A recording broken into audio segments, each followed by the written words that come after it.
burnout, stress, quitting altogether. This is what's happening to content creators in 2023, and recent studies suggest that there is a hidden mental health epidemic amongst YouTubers, streamers, and other influencers. What should be a dream job has turned into a nightmare for some of your favorite online personalities. In today's video, I'm going to discuss 7 of the reasons why your favorite content creators are burning out. I'm Hyena, and this is my investigation. Yay! So today's video is about content creator mental health. Having even 1,000 subscribers or followers is a dream goal for many aspiring content creators. And while there's plenty of content out there about how to grow your channel and how to work a certain algorithm, there's not as much out there preparing you for the judgment you can receive as a content creator. When your content is exposed to a much wider audience than you're used to, you're going to hear a lot of different things than if you were just showing your friends. Now, a lot of it is good, and you'll receive a lot of support. But there's always the chance that some negativity will be directed your way. And being able to handle this is a skill that every content creator has to learn. It's unfortunate, but when people can post an anonymous opinion on the internet, they won't treat you like someone they would in their day-to-day life. They'll be mean and stop treating you as a person and project some of their insecurities and issues onto you. Because as far as they're concerned, you're someone they don't know, and someone they can throw under the bus to make themselves feel less shitty about their own life. Now, each content creator must find a way to emotionally handle this. Some of us will have vent Twitter accounts, emotional support Telegram groups. Some will call haters out and get into the internet equivalent of a street fight. Me, myself, I tend to block and ignore. My emotional response can vary, but usually I try to focus on the fact that there is so much positivity and love in the comments, and a lot of people supporting me for who I am. And that's why I've responded to over 10,000 comments in my time as a YouTuber. It's a way to express gratitude to people, so if you comment down below, there's a very good chance I'll read and respond. Yay!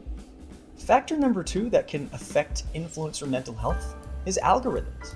If you have any sort of online presence on social media, you really can't escape them. Every social media site is a business unless you're on Telegram. And for these businesses to make money, they have to push content they consider engaging. Now, engagement is not necessarily an indicator of quality. So if your post or video does poorly, it doesn't mean that it's a bad post. It means users on that site were less engaged for some reason. Now, if your dream or own business is based on growing on social media, algorithms have the potential to affect our mental health adversely. And this can affect creators of any size. And my advice to you is, if the algorithm is stressing you out or affecting your mood, remember to take a step back. The algorithm is not a reflection on you as a person, and if your growth on one platform is stagnating, well, there are plenty of other social media apps that you can grow on as well. The Content Creator Playbook in 2023 is really to grow on a bunch of different sites. And I actually think this is really good for our mental health as well, because we essentially won't have all of our eggs in one basket. Some of my most stressful times on YouTube have been when I've only focused on YouTube. But now that I have content on YouTube, Twitch, TikTok, and Twitter, if one of these sites is stressing me out too much, I can just go and focus on another. And yes, sadly, you can be essentially shadow banned or not as favored by one site over another. But just remember that these things can be overcome.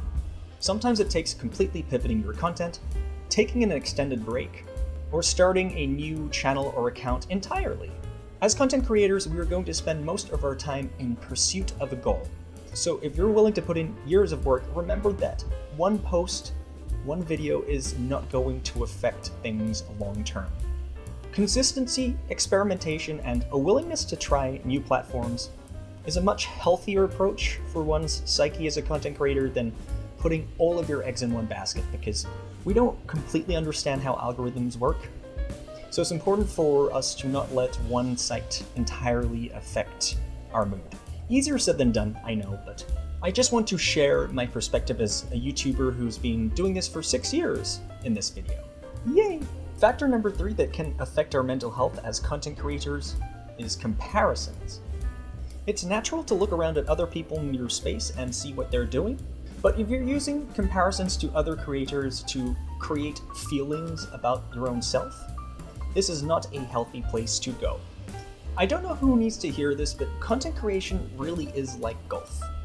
Yes, you could say we're in competition with a lot of people as creators, but at the end of the day, your success is based on the quality of your own work. And I like using a golf comparison because what we bring to the table as YouTubers, as streamers, as TikTokers, is something completely unique to any other content creator. What sets you apart are the things that make you unique. And maybe what sets you apart isn't going to get you an XQC-sized audience on Twitch. But the point is, you have something completely unique to offer the world. And you should be and celebrate your unique self in your content, because that's what's going to set you apart anyways. So if you're struggling because you find yourself comparing yourself to other content creators, instead go to celebrating yourself. What sets you apart? What makes you unique? Lean into those things, and I bet you'll have a lot better of a time. I should say, no content creator of any size is immune from comparing themselves to other people. Just please do it from a healthy perspective. The next factor that can lead to either good or bad mental health outcomes for content creators is your work-life balance. As creators are very passionate about what we do, and in an ideal world, we'd all do this full-time. But passion and the pursuit of higher heights in your content is truly a double-edged sword. Making videos, content, and streaming is work. It's labor. And in order for us to have more fulfilling lives as content creators, it's important to find a balance.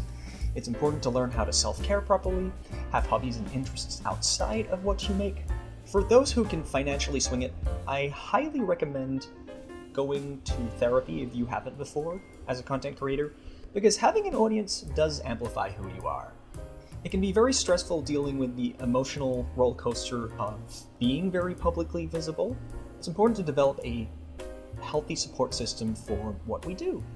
And sometimes the best thing you can do for yourself as a creator is to take a step back. At the start of this year, I essentially took a 3-month break off YouTube and streaming, and because of all of this time of self-care, I feel like I'm actually bouncing back better than had I kept trying to grind and churn out content while my mental health was so-so. Now, is my mental health perfect? Oh, definitely not. But putting in the work to learning proper self-care goes a very, very long way as an influencer. So do all the things like therapy, eating right, working out, having a good support system. All of these things can help you a tremendous amount. Yay! Factor number 5 that can affect influencer mental health is pressure, whether self-imposed or from people in our environment. Now, it's natural if you're a creator to want to hit certain goals, and that might be in terms of views, in terms of subscriptions, in terms of followers, because of course there is upside to growing a platform. Having a platform can help us financially or networking in certain spaces. So I think a lot of us creators are driven and have this pressure to succeed. But on the flip side, if we're not in the place that we want to be, this can adversely affect our mental health. Because hey, if you've made a splash in a content space, it can be somewhat identity forming, because that's how a lot of people will know of you. So we have this very natural want for our content to perform well. So if you're not where you exactly want to be in a content space, it doesn't mean you're a failure. I think that's too harsh of a conclusion to draw. And I think 3 ways to help with this pressure, in my experience, is to manage expectations, be grateful, and also celebrate the little wins. So managing expectations is really surrendering to the mercy of the algorithm. We might have an idea of how a video may perform, but none of us have a crystal ball. We can only put out our best work and be happy or okay with the results no matter what. And we don't truly know why something performs well, because the algorithms are almost always kept secret. So I think it's important to not put too much pressure on yourself to hit a certain metric. Would it be nice? Sure, but it shouldn't be the be-all and end-all. And as I've mentioned before, gratitude is really healthy. Be thankful that people are engaging with your content. If you get a nice comment, thank them. And I think a secret to mental well-being is to be grateful for where you're at, even if you're trying to go to a different destination. because we are going to spend a lot of life in process of pursuing goals, so we might as well enjoy the journey. I know it's cliche, but it really rings true in this case. And celebrating the little victories does tie in with gratitude. If your last upload or TikTok did better in certain metrics, be proud of yourself. If you were able to cover a topic that you really wanted to cover and some people appreciated it, be grateful for that. Often to hit these goals on social media, it takes thousands and thousands of hours of work. So it's important to celebrate those little victories to show yourself that you are on the right track and you are doing well. And enjoying the journey and the process of creating is a must if you want to do this for a long time, because if we're trying to make careers out of content, well, prepare to be making videos for a while. Your YouTube channel probably won't get 1 million subscribers in 3 months. A healthy dose of being realistic and being grateful goes a very, very long way. Yay! The next factor that can affect our mental health as creators is our environment as creators. And I'm talking about the people we deal with to create our content and also grow. So this can be anything from roommates and neighbors to the people that we network with in our spaces. Look, let me open up for a second. I haven't had the best environment to create in these last 5 years, and it certainly affected my mental health. But what I've learned and what I go back to is I am doing my best with what I have and the environment I have. And I've learned to be grateful for the fact that I can create things in the first place. It's so nice to be able to put out a video like this and have people comment and give their feedback and their own thoughts and perspectives. It's really, really special, and it's one of the most fun parts about being a YouTuber. Now, if you do come across people in your environment who might not be the most supportive, it's your choice if you engage and how much you engage. If you do find that there are people that are hostile towards you, you can ignore them or you can respond in a way that feels appropriate to you. And when it comes to what app you create on, if you're not having a fun time on a certain app, you can always try pivoting or experimenting in another community. So what was really helpful for me at the end of 2018 was really going hard at TikTok, and I really, really enjoyed making new friends through TikTok and creating silly videos together. It might not be what I'm most known for, but it was really, really fun to let loose and do some silly stuff with really cool people. And if you're not really enjoying a certain space as a content creator, it doesn't mean you have to stick to that space. So I've seen people move from YouTube to Twitch, from Twitch to YouTube. I think what's really good for our souls as creatives is being in an environment that celebrates us. So if you're in an environment that you feel doesn't celebrate you for who you are, you can always shop around. And when it comes to networking, you don't have to engage with everyone. You're not obliged to engage with anyone, and it's important to create an experience for yourself as a content creator that you will enjoy in the long term. And the last factor that can affect our well-being as content creators is fun. In order to do this long term, you have to enjoy what you're doing. You have to have a passion for creating. And one of my biggest pieces of advice I've said over the years is to follow the fun. It's important to create in a way that gives you this internal sense of satisfaction. Now, if we're creating content to appease an algorithm, which is totally valid because maybe it's how you run your business, maybe there's an important goal which comes from growing on a certain platform, that's super valid. But what I would say is if you're in the process of achieving a goal as a creator, make sure to find the fun in every situation. I think having a lack of enjoyment for creating is just as bad as having mean hate comments and bad things in your environment. It's important to find fun in what we do because that's really the spark and the motivation for us to continue doing what we do. So I'm not even kidding, in the last 4 months I've scrapped about 12 YouTube videos. And one of the biggest reasons why I didn't publish or edit a lot of these videos is because I was creating to appease an algorithm, but I wasn't having a lot of fun doing it. Now, your content doesn't have to be hype or goofy fun, and you might even be creating content that touches on serious topics. But when I talk about fun, it's really about that inner sense of satisfaction when you create something. It's putting your heart and soul into something and feeling proud of yourself for making it, regardless of what people think about it or how an algorithm reflects the content. At the end of the day, a lot of us are pursuing content creation because we want to have this enjoyable life. but you have to find ways to enjoy it even if you're trying to be full-time but you're not full-time yet. And I really drove back to my days of being a mascot. Yes, it's fun to wear the suit, but there were certain aspects of being a mascot that weren't fun. Like the super early mornings, the physical exhaustion and all the sweat.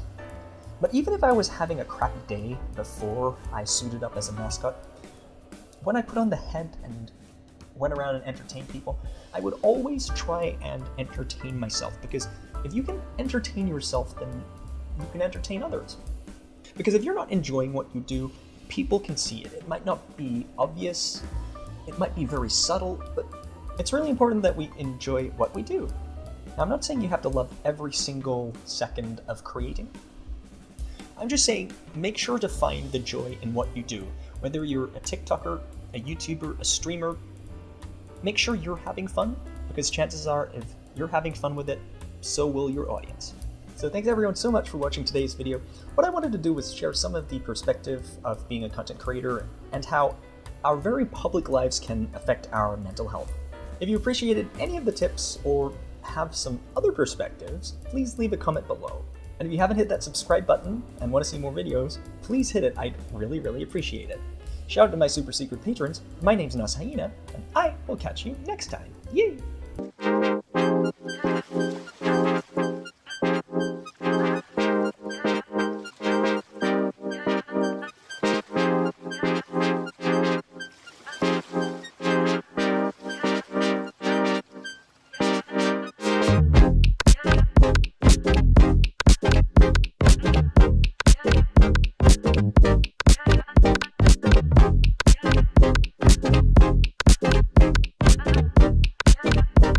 We've got a fan as well to watch out for. Oh no, oh no, oh no, oh no. Oh shoot, oh shoot, oh shoot, oh shoot, oh shoot, oh shoot, oh shoot. We gotta outrun this fan. Oh fuck, oh fuck, oh fuck.